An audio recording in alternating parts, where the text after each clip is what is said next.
This is Guardian Radio, your station for up-to-the-minute news, intelligent, interactive, and engaging conversation. 96.9 FM. The views and opinions of the hosts and guests are their own and do not necessarily reflect the position of the management and staff of Guardian Network.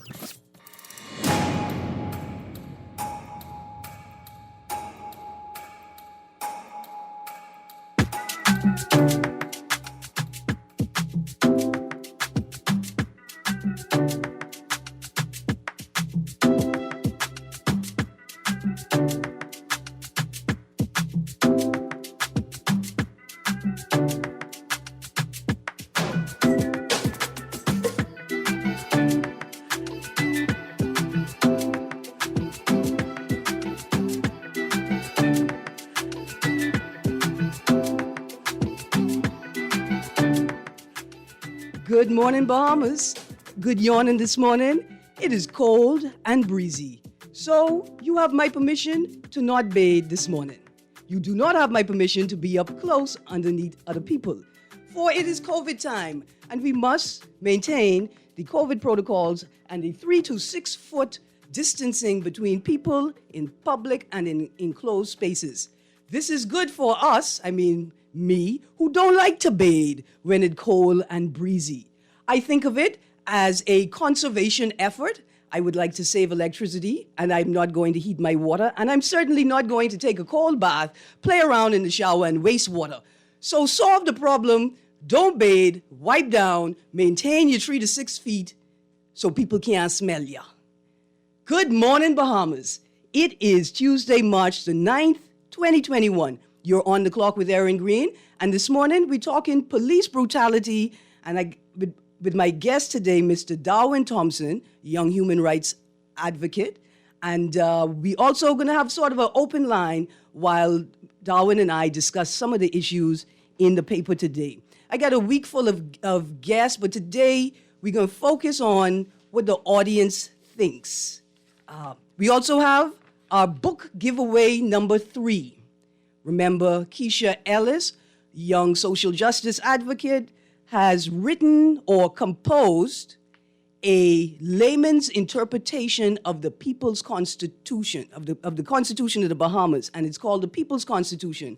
And I'm giving away a book every day until I run out of books. It's an awesome, awesome little competition. Everybody should have one. If you can afford to buy one or a couple and give them as gifts. So, on the clock, we engage organizations, institutions, social and cultural leaders, and ordinary people to better understand the impact of public policy, private sector development, and emerging social and consumer trends. On the clock, we have conversations that help us understand and navigate a rapidly changing Bahamas. So let me give you the question and the rules for the competition. Rule number 1, do not call in with the answer.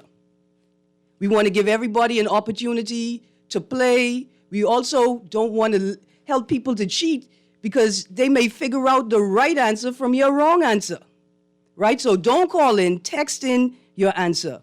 And the question today is, which provision in the Constitution tells us we have freedom of conscience, which includes freedom of thought and religion? Which provision in the Constitution tells us we have freedom of conscience, which includes freedom of thought and religion? Please join us in this conversation. Text in the answer.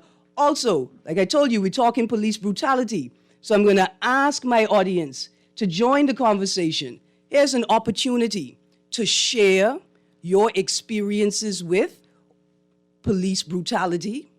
But also, let's not just sort of focus on the negative, right? Also, if you have experiences or stories of wonderful behavior by police, right? Going beyond the standard that they're called to protect and serve. Share those stories as well. So Darwin, let me give you my intro. This is what I was thinking about last night. Sure. Last night, the women in my house sat at the dinner table and listened to an audio recording of what is allegedly, and I say that in capital letters, allegedly a suspect or a person in police detention being physically abused. Every woman at the table was devastated by what they heard. Every woman was outraged by what it appeared was happening. Make no mistake, women in the Bahamas care about men in the Bahamas. We care about men, we care about migrant men, we care about the men that are known to the police. We care about the men and young boys that lost their lives to gang violence. I don't have enough information or evidence to prove in a court of law that what we heard in that recording is indeed a police officer assaulting and battering a detained suspect in a station. But what I do know is that there's a conversation in the public domain about police brutality. I have heard countless stories of suspects being beaten by police. And the infamous story of the bus that would pick up young men and boys and take them on a long ride for a quick beating. Not all police beat suspects. Let me repeat that. Not all police beat suspects. And not all police condone the beating of suspects. Let me just say it one more time so you all understand what I'm saying. Not all police beat suspects or condone the beating of suspects. But all police know that beating suspects is an unspoken policy on the force. I mean, come on. We all know that beating suspects is a thing. Police brutality must end. The Minister of National Security and the Commissioner of Police must ensure that the informal policy is ended in the RBPF. The duty of care of the suspects, or for the suspects, the detainees and prisoners within the system, is similar to, if not the same, as the duty of care for children and adults in residential care facilities. People have basic human rights, inalienable rights that no one can take from them. Not all of these rights are explicitly enshrined or entrenched in the Constitution, but many of them are, like the right to life, liberty, security of the person, and the protection of law. And you could find that in the Constitution, Chapter 3, Article 15A. Some of us think that these rights don't apply to certain people, like undocumented migrants, and to prisoners, and suspects in police investigations, and gang members. But they do. Trust me, they do. And every year, the government is faced with cases challenging the behavior of state actors in regards to their duty of care for the people under their supervision. I don't know about y'all. I don't know about y'all because I ain't making no money off this government, right? But we sure spending a lot of the people's money paying for the mistakes of poorly trained, poorly resourced, and poorly educated state agents and actors. But let me repeat myself, because this is the most important part. Police brutality must end. We have to stop beating people cheering in the streets and in stations like they're dogs. I had a texter yesterday who was concerned that we continue to focus on women, issues like femicide and violence against women and girls, and we don't spend enough time focusing on violence against men. And I wanted to assure that texter that Bahamian women love Bahamian men. And this is an issue worthy of our attention. So, let me introduce you to my guest, Mr. Darwin Thompson. Good morning, Darwin. Good morning, Erin. I'm Bahamas. Good morning, everybody. How you do?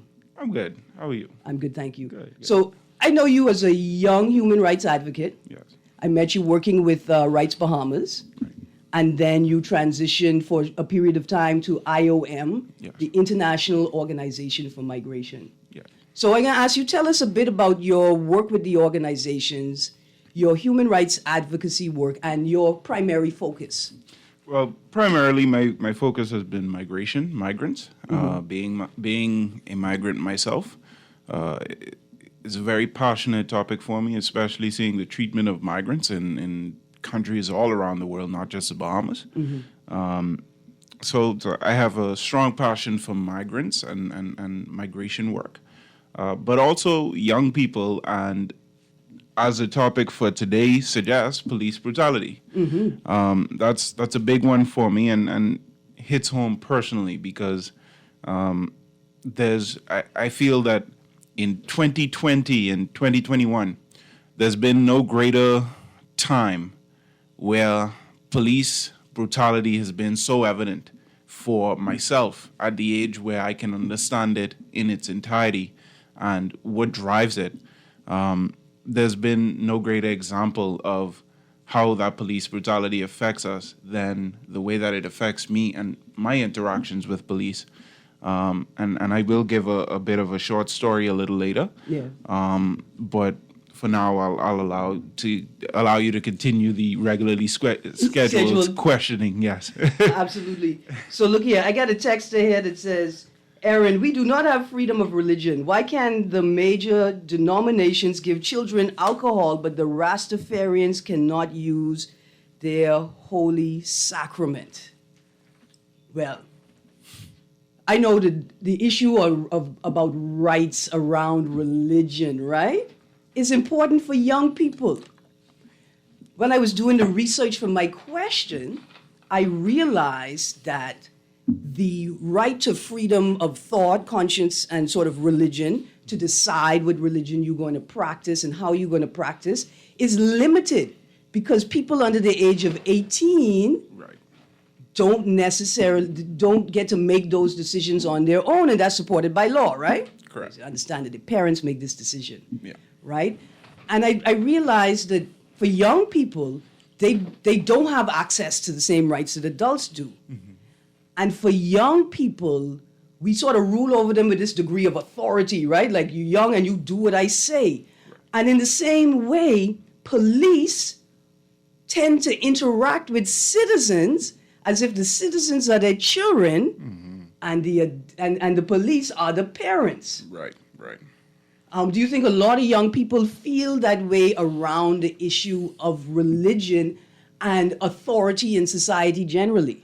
Yes, definitely. I'd say that young people are generally afraid of interactions with not just police, but even senior members of the public, for not just the types of conversations and what they're engaged in, and this mindset of having control over a situation seems to be the best way for them to look at it as, oh, everybody's in their place. Everybody knows what they need to be doing. So I'll give an example of that. I, as a young person, generally wouldn't like to join, let's say, a few of my 60 to 70-year-old friends or younger, between 40 to 60-year-old friends at a dinner. It's just this perception that they have that the young guys don't know what's going on, don't know what's happening in not only their lives but also in the world, and so we have to kind of explain every little thing. We got to give this, we got to give that, and it comes off as a bit. I don't know how to explain it.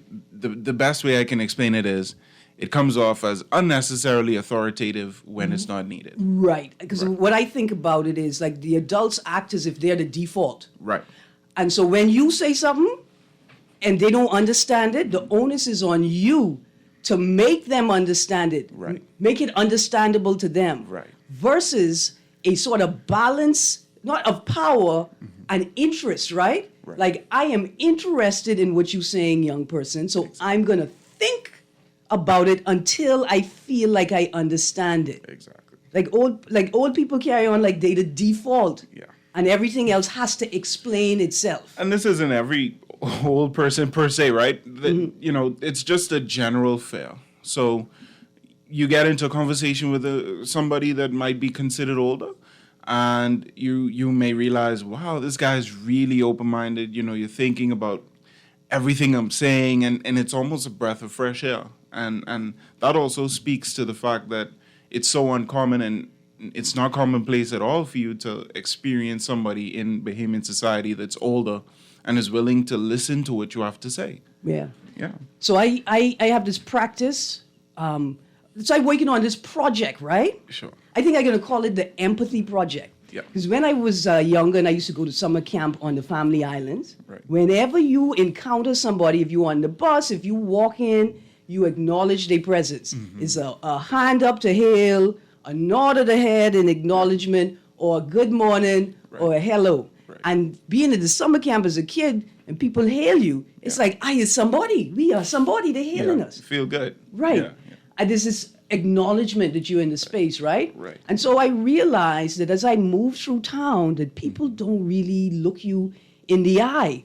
And it's almost as if young people feel as if they're not allowed or they shouldn't look you in your face and acknowledge your presence, right? Yes. Yes. So with this project, I want to take upscale something that I do, which is when I see young people or I pass them in my car with my window down, Yeah. I acknowledge their presence.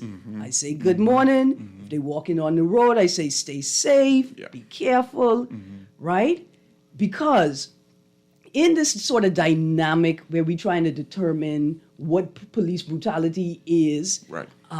and what warrants, right, that level of interaction. Right. Right. A lot of people are going to say these young people are disrespectful. These young people don't know how to engage. Right. And then when people are engaging the police, right, there's this sort of disconnect. Yes. The police have this expectation or this perspective that they are the default, Right. and you are not the default, Exactly. right? And so you automatically wrong. And so, as a young person, you go into the situation with the fear that I'm already wrong. And if you are I want to say, educated young person, or you have a degree of legal literacy, Right. like you understand your rights, you understand what your real you understand what your expectations should be of police Yes. behavior, Yes. Yes.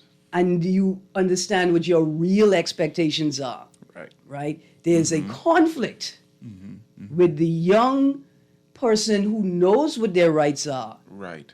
and the police officer who thinks that they are the default. Right. Even beyond young persons, older persons that may know their rights as well, treated with the same level of, I'd say, I'd explain it best as violence. It's violence, really, the same level of violence as that young person. Yeah. So while a policeman may not consider themselves to be violent, their presence can be an almost violent insinuation, an Right. insinuation of violence towards another person, just based on the past and what we've seen them do. Right. And so when you talk about violence, right? Because I have this question here. Do you think Bahamian people believe that the police should not be or physically assault suspects? Right? Do you think the Bahamian people think that's a problem? Right? Yeah. Do you think the average Bahamian person thinks beating? Oh, absolutely. Anybody you talk to on the street generally will feel the police can be a little violent, right? Right. So generally, people believe and feel that physical assault at the hands of the police should not take place. And granted, you have your groups of people that don't believe that, or that do believe that you should use physical assault as a means to control suspects. Yeah. So they're both sides. I think the most dominant side is that people believe that police should not be physically assaulting a suspect. Yeah. Generally. But I think the majority of Bahamians understand that police brutality is wrong. Right. However, I think many of us think there are instances where it is warranted, Right. right? And Right. it is justifiable to beat a suspect. Right. I think that's a part of where our problems sit. Yeah. I think also a part of it is you brought up this idea of the interaction is violent, right? Right.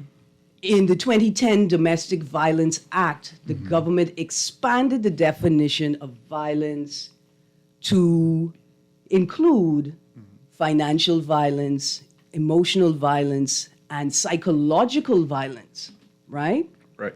So when advocates talk about violence, we're not necessarily just talking about beating someone like a physical assault, Correct. right? And so sometimes if a group of young men, they chilling on the park, they ain't doing nothing wrong except being young black men, Exactly. right? They ain't doing their schoolwork, they wearing slippers, Yeah. right? They hanging out. Yeah. For a police officer to come into that space with this authoritarian attitude Right. could be perceived as psychological violence. Exactly. Like, Exactly. like if we're not doing anything wrong, why do you need to come at us or engage us with that attitude? Exactly.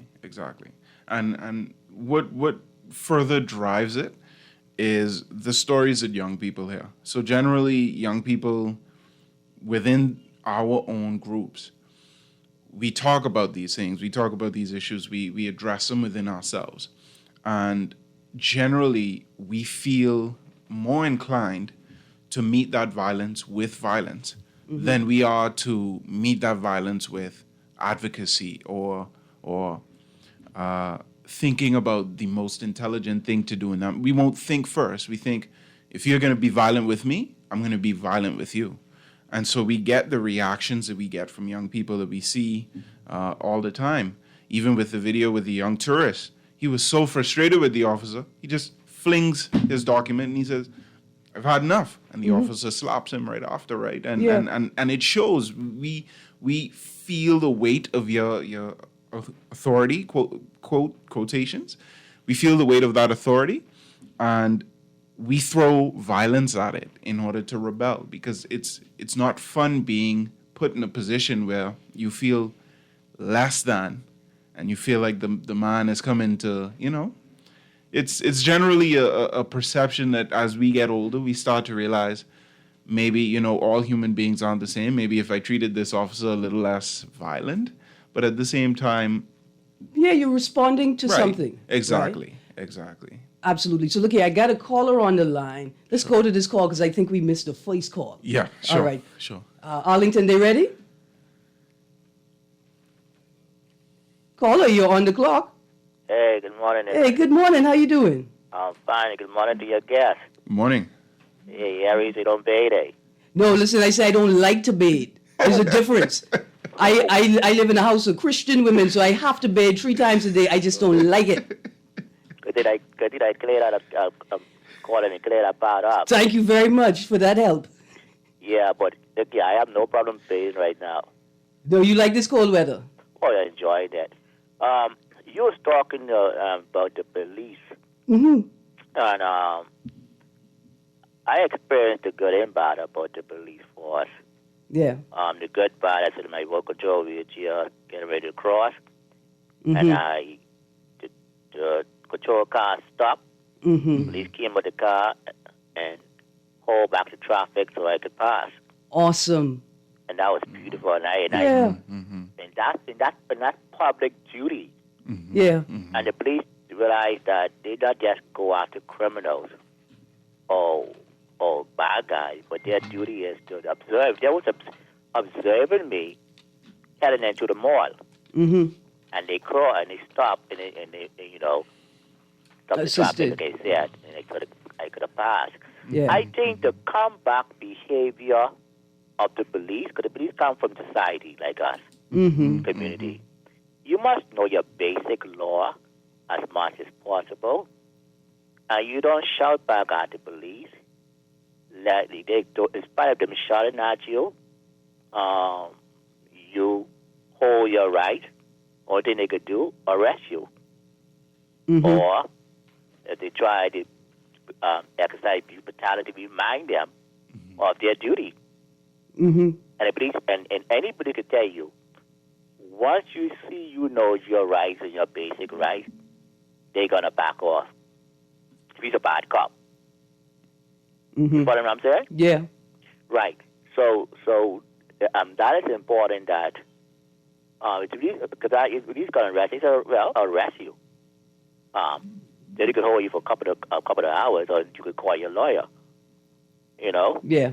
But most of the time, they are perfect police force. But what I also think, Erin Greene, the police need more, and I don't know if police force does this. They need psychological training, community training. Yeah. Then, and I noticed they don't have that because one officer shouted at me. I said, "Why you are shouting? And why you call me boy?" So officer, you like me to call you boy? And the other police who was near him, he told him to back off. Because he saw where I was going with that, you see? Right. Right. So you just got to be knowledgeable. Try to educate yourself, police act. Try to educate yourself on what's happening. That's why we need a national service. Because not every police come from an environmental home of manners. And But like I said, police is in our community. yeah, they come from our If you communities. see a manly police, he learn at home. Right. Yeah. If you see a police acting or showing off, he have no broader see somewhere down the line. Though the police force, medical training, college try to change that, but sometimes you need to bring that out to the community, and best community to bring that out is national service. Right. Yeah, to get best type of community programming. Right. Yeah, national service. Yeah. Call It cover a broad spectrum of behavioral training. Because I remember Selene Pill, and I end with this. Sure. He recommended national service. He said, "Erin, I don't know if you grew up. I guess you grew up with a mommy and daddy, right? Yeah. Yeah. All his children are grown up children because they haven't children so young. Yeah. Okay, and that's why Selene Pill strongly mentioned or strongly recommend a national service. So that belief could have come from a national service because that belief acting out because he never grew up with a daddy. Well, you know, You might know he didn't grow up with a good mother. I mean, with a good mother. When I say good mother, who know how to be a mother. right. Let's not cast aspersions because I already. No, I'm just saying. No, I know the point you're making. So upness of what police got to go through. Yeah. But people don't understand the behavior. Absolutely. People think some people, it's just like you need to broaden it and make sure you mentioned program when I first started. Yeah. Programs upon programs. Absolutely. Remember when you growing up, we had the Scout, we had the Girl Guide. That's what I was just getting to, Pumpkin Eater, right? When you talk about a national service, and then you talk about the privilege of having grown up in a family with both parents being present, right? Right. These programs, the Girls Guides, the opportunities for extracurricular activities, being in the ranges, being like for me, my experience was being a part of the Methodist Youth Summer Camp program, right? Yes, I remember that. Because it was a matter of you volunteer to be a counselor. And you volunteer to raise the money to pay your own way to participate as a counselor. Right. Right? And these experiences of volunteerism, of community, that require you to learn how to exercise discipline. Correct. But most importantly, and I think this is it, opportunities that teach you, right, but opportunities that teach you to acknowledge and exercise your personal authority within a larger power structure or with greater authority over you. Right. With decency. Right. Right. And with decency. Right. If I could, but Pumpkin Eater, I want to let my guest chime in as well, right? Yeah. So I want to speak about the human rights aspect of police and their job. So often we look at the police as these, persons with a government job that are making a lot of money to protect us, but the reality can be very, very far from that truth there. So I have members of my family, extended family, and friends that are policemen. And it is generally known that they work in some of the most difficult conditions in the country, in any government department, any kind of public life. They work in some of the most deplorable conditions. And that also contributes to this police brutality discussion, because generally the moods that police are in depend on if they're at the end of that 18 to 20 hour shift or if they've just started that shift. And that generally guides the way that our police operate. So you could tell when a policeman is tired, they stopping you, they ain't got no kind of patience, they ain't even on your run. In fact, sometimes they'll be like, man, go, I'm not even into that. But listen, I was about to say, I know when a policeman is at the end of his shift. Yeah. Because he ignoring all the traffic infractions in front of him. Exactly. He's just worn down by the day. And he got right. It's like the principle with the spoons. Right. So people with autoimmune diseases and chronic illnesses, they practice what they call the spoon therapy. And when I wake up, I assess how many spoons I have available to me. Right. And dealing with the kids, getting them ready to go to school, that's one spoon. Right. I got to prepare myself for work. That's spoon number 2. That's right. I got to deal with this traffic. That's spoon number 3. I out of spoons for the day. So that co-worker that like to wait until I buy breakfast to ask me if she could have some, I have no patience for her today because I already out of spoons. Right. And so many police officers are navigating their professional and personal lives in that way. They just don't have enough spoons. And it's better coming to get on your nerve. Don't get on my nerve today. Exactly. And then there's no emotional intelligence, Drain out. You're coming to get on my nerve. Yeah. Right. Now, Pumpkin Eater, I got another caller. All right.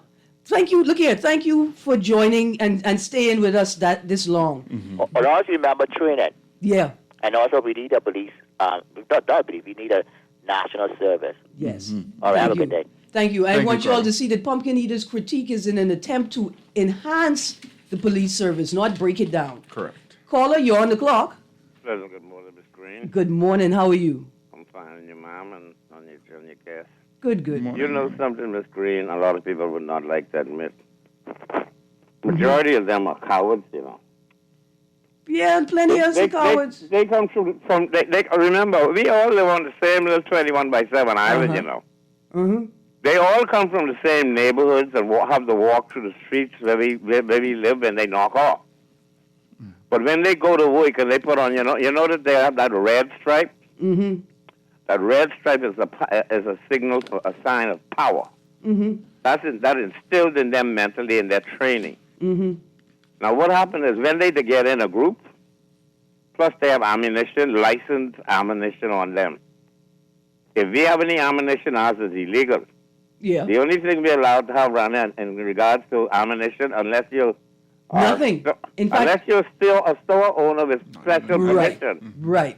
had some previous broken and was injured, and then you get maybe the commissioner will give you a special thing. You have to go to proper training to use your firearm. And can only use it for the specific purposes that you've been authorized for. Right. Then other than that, you're allowed to get a shotgun to go for white crown pigeon or wild hog hunting in Andros and Abaco during any season. And the weapon must be secured in a safe inside your house and everything. Right, when you are not hunting. In case of burglar coming to your house, you got to run look for the key here, and then you put the key. You got to know how many. Well, that's because you are not authorized to possess that weapon. But the burglar coming in with his in his hand. I feel you. What a conundrum. What I'm saying is they cowards. See, when they're in a group, they got power over you. Plus, you handcuffed.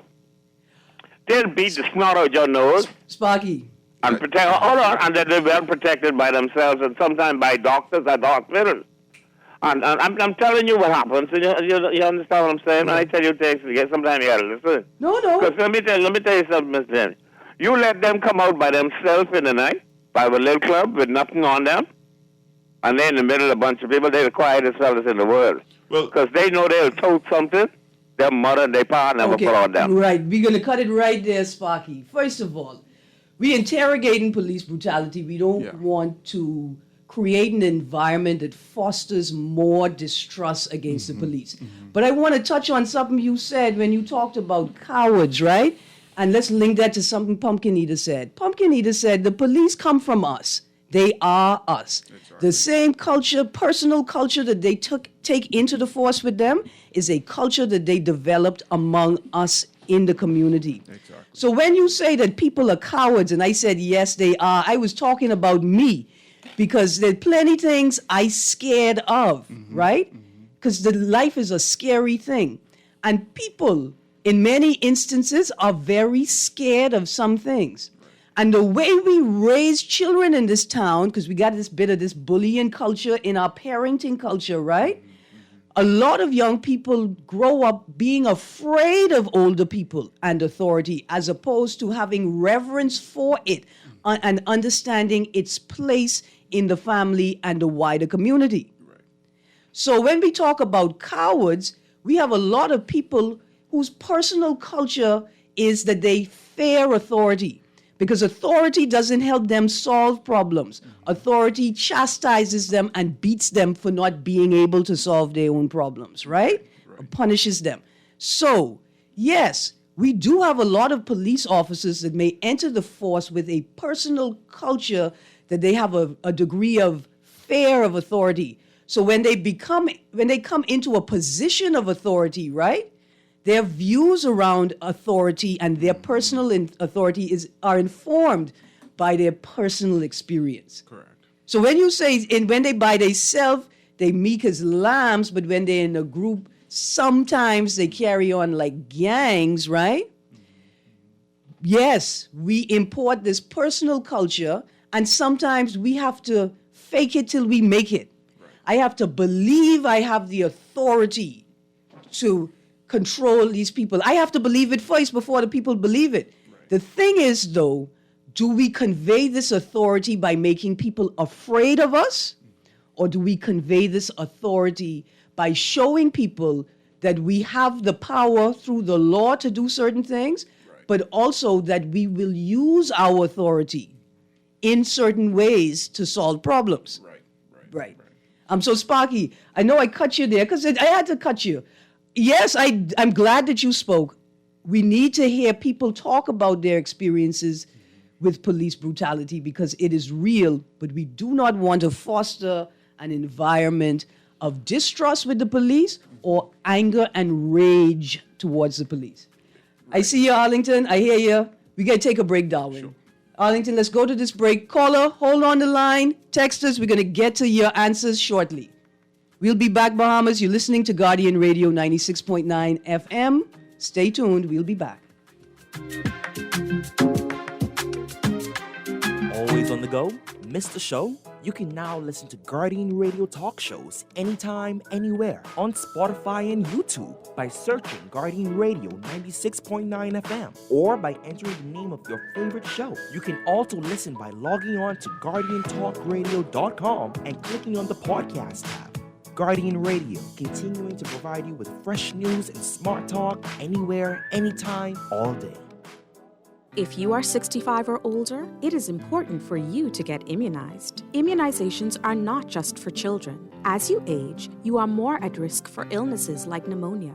The pneumococcal vaccine protects against certain pneumonias and boosts your immunity. Contact your nearest clinic or healthcare provider for more information. Remember, immunizations are free at all government healthcare facilities. Let's prevent disease. Immunize, please. This message has been brought to you by the Ministry of Health. Meet Jackie. Jackie's a hard worker with a steady income, but she has a personal loan and multiple credit cards to pay off.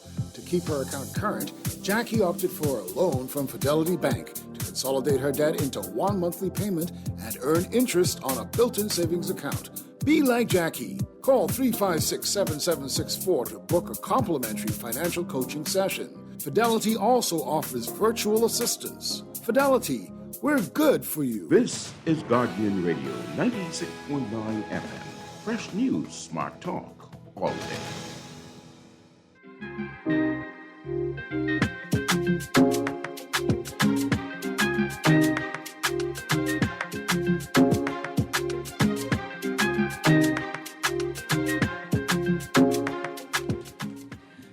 Good morning.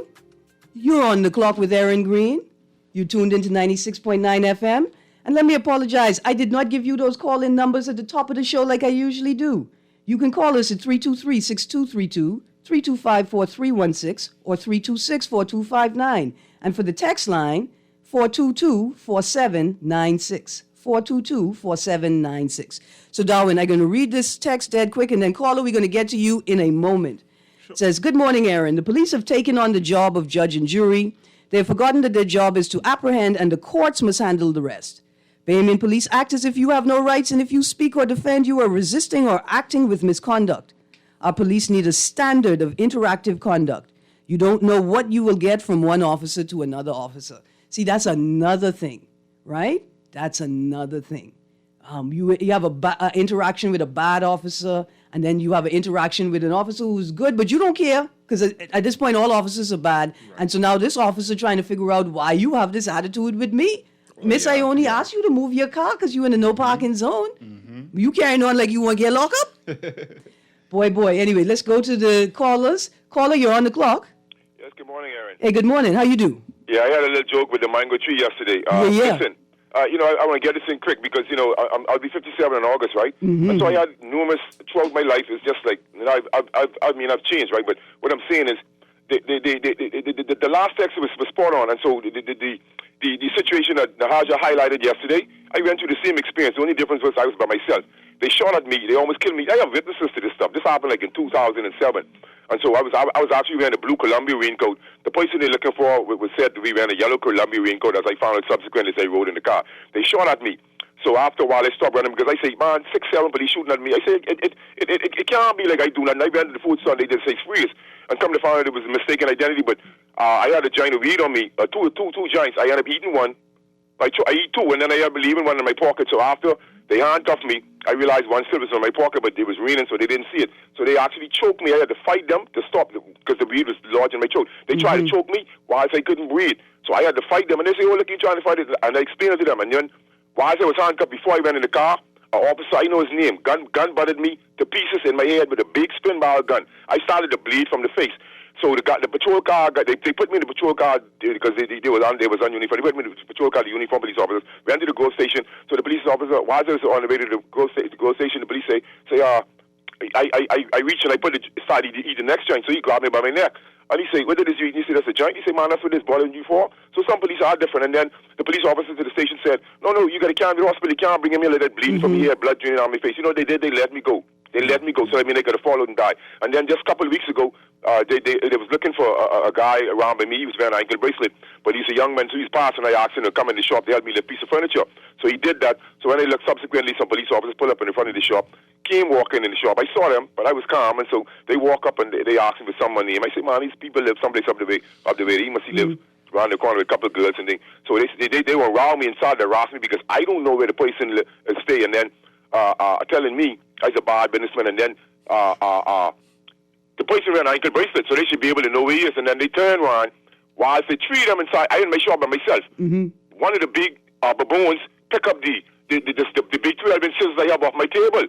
Whilst I talking to them, they trying to scare me. I say, hey, hold on, big man. I say, don't touch nothing. I say, you don't have no search warrant, man. You just can't come walk up in here. And I start around with them, and then I say, no, hey, calm down. This is where I live, bro. You can't just come here and tell it. But no, this is the attitude they have, So one time, but he's a corporal. I said, man, I know police, so that don't mean nothing to me. Now he was so rude. Guess what the barbarian did? The young barbarian slammed my shop door as he left and break the frame to say that's me. This is the type of barbarians they have running around. Marvin Dane should be ashamed of himself with 18 cameras in the car. Listen, man, this is ridiculous, man. Have a good day. Go on. Caller, I 100% agree with the 18 cameras comment. 18 cameras is not enough. We need more than enough cameras. Hold on, they have 18 body cameras? 18 cameras in cars. So there's only 18 cars that have cameras, but we have a fleet of, I'm probably quoting a number that may be a little crazy, but at least over 500 cars. We can't have, okay, first of all, that number is crazy. There cannot be 500 police cars throughout this country. Yeah. No, I don't believe it. No, I don't believe it. Because you don't see them. I mean, I agree. Right, there. but 18 cameras is obviously not enough. And so, my question is, are you more concerned about protecting your police officers from prosecution, or are you concerned about protecting them from themselves? Exactly. See, because if you put the camera in there, you'll be protecting them from themselves. Exactly. Because you will monitor it. You will identify the bad behavior, and you could call these officers in, and you can discipline them appropriately. Nip it in the butt. Right. Yeah, Catch it ahead of time. Absolutely. We got another caller on the line. Caller, you on the clock? Hi, good morning, Erin. How are you? I'm good, thank you. How you do? Wonderful, very timely show, man. I appreciate you airing this show like this. Yeah, I put it to you, Erin, that our police force is the biggest gang in the Bahamas, licensed by the state. And I also put it to you that we have a police system that creates criminals, because when you arrest an innocent man and you treat him like that and you put him in a cell where he's thinking about him going through what he went through on air for nothing, doing nothing. Innocent is what? And when you put a whole man in a cell like that and just let him sit in a cell, all of the things that run through his mind, when you get him back out in society, you're not getting a whole man back. You're getting a man who is thinking about what he just went through, what the police just done to him for nothing. Therefore he can't function as an upstanding citizen anymore in the country. So I say that we have a system that creates criminals. I agree with you. I think that we have a system, and not just a judicial system or a sort of policing system. We got a culture, right, that criminalizes people and criminalizes young people in particular, right, in spaces where they should have freedom to do certain things. Exactly. But listen, thank you very much, caller. Thank you, Erin. Yeah, man. And we get, sorry. I'll give two contrasting stories of one of a bit of an overzealous police officer. Yeah. And I give one of a very kind police officer very quickly. My wife and I, with our daughter, were sitting on the beach at Yamakra. It's about 7 o'clock in the night. It's getting dark. And a police officer pulls up and stops. We ride what some people consider, and they say it like this, white people car. Yeah. So the officer comes and he's very calm. They go over to a car that's next to us. That's a Swift. A bubbler. Suzuki Swift. And the officer that went over to that car asks the occupants to step out and searches them and does all this. To us, the officer just comes and said, "You guys look like a nice family, sitting out, nice and comfortable in your car." I said, "Well, officer, you shouldn't assume that, but I appreciate the fact that, you're not going through the extra." He said, "Well, sir, listen to me. People coming around, they robbing people. Y'all need to be safe. We looking for people in certain cars. This, that, and next." I said, "Oh, okay. What kind of, just so I could also look at what kind of car you looking for?" He said, "Suzuki Swift." So the people next to us in the Swift, granted, they weren't related to it, but that goes to show that officer was genuinely looking out, right? Right. In theft investigations, I always looking for cars with blue plates, like blue plates and black writing, with only like 4 things on it. Sometimes it say CM, and sometimes say that's the kind of car I looking for. Yeah, in my investigations. Right. So contrasting that, there's this other time where I'm in my car, I'm by myself as a young man, having a black and mild after a long day, and a police car is driving past. I did not see the police car. And all I see is this bright white light just shines into my car. The first thing I did was pop my car on, put every single window in my car down, and put my hands immediately up in there. Yep. I was so afraid when I saw that light. I said, the first thing I'm going to do, he pulls up and he said, "Driver, step out of the car." So I step out of the car, he puts me in handcuffs, and he says, what you doing here? You're a drug dealer? You're a drug dealer? Said, "No, sir." And I kept quiet throughout the entire interaction. I allowed him to search my whole car. At the end of it, he left my car open so long that the battery died in the car. And I said, "Man, officer, you left the car on. Can you help me out with a quick jump?" He said, "No, you're too stupid. So stay your hip right there. That's good. You're too stupid." Wow. Said, "Oh, okay." Wow. Anyway, listen, we are at the end of the show. I even get to tell my story about how the police saved me several times from my own stupidity. See, because it was me. It wasn't you. I was the stupid one. And so there are definitely instances in officers that see their roles as to serve and to protect and to minimize and nip things in the bud as opposed to penalize and destroy the lives of people when a simple warning or use of discretion could be applied. And I want to say thank you to the universe and all of those officers. And I also acknowledge that that's a privilege that I have. Yeah. But Darren, we at the end of the show, and I got to get to the text because we had this competition today. Yes. The giveaway, the third giveaway, and the question was, which provision in the Constitution tells us we have freedom of conscience, which includes freedom of thought and religion? And the first text came in at 10:15 with the correct answer. It's provision 22. I got lots of texts, including Chapter 3, Article 15A, onward speaks to freedom of religion. You write onward, 22 follows 15, but the specific provision is 22. And the winner of today's competition, their number starts, if you're listening, starts with 242-828. That's 242-828, and I will contact you at the end of today's show to sort out the details for delivery. Let me just read some quick text. Greene, how are you? 2 straight. I am good, thank you. And I wish you well on your endeavor for a second election for your party. I got a lot of incorrect answers here. I got a text here that says, we are a dishonesty generation, so police need to beat the truth out of them. Let the innocent suffer for the guilty. While that is some satire, we have to shut that down. No, the innocent should not and shall not suffer for the guilty. Too much of our tax dollars are being paid compensating innocent people who are suffering for the guilty. It's time for government to drop the travel restrictions and open up economy. People are getting vaccinated soon. Well, there is a rights conversation in there because I'm very concerned about the implications for the freedom of movement of citizens through the family of islands in the time of COVID. I got another text. Erin, these schools don't encourage volunteerism. The amount of homework that these schools send home every day and for the weekend is disgraceful. When are children supposed to have time for extracurricular and nation building? I salute all good police. Get rid of the unprofessional ones.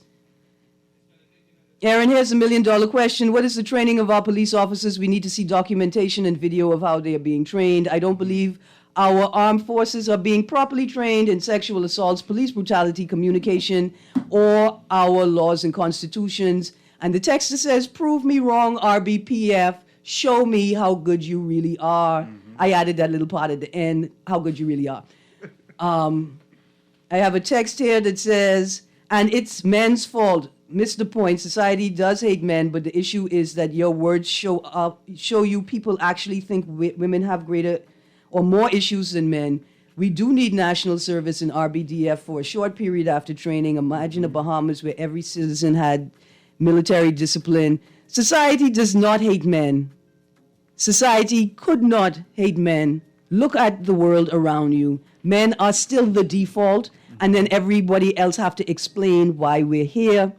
Good morning. The police are from the community. They are from us. The national grade average is D. Look at the history of the police here. It was established largely with individuals from other British colonial islands. In the mid-1800s, this was done by white oligarchy. This was mainly done to keep the masses down and in check. They have now gotten out of control and are a law unto themselves. I hear my music playing, and I get one last text, and the complaint unit is useless. Well, maybe they are powerless, and what we need is legislation to give them the power they need to do their job. Darwin, I want to thank you for joining me this morning. Bahamas, I want to thank you for joining me this morning. This is an important conversation in the middle of International Women's Day because women care about men, but it's also Police Month. So hopefully I can get some police officers to come in and talk about things like training and, most importantly, resources and access to psychosocial services for officers that are facing high-stress situations on a daily basis. Listen, we got to figure this thing out, Bahamas. We got to learn how to live with each other and love each other. I'm Erin Greene. You've been on the clock. This is 96.9 FM. Lee Van Miller and Unleashed is up next. Have a great day, Bahamas. Be good to each other.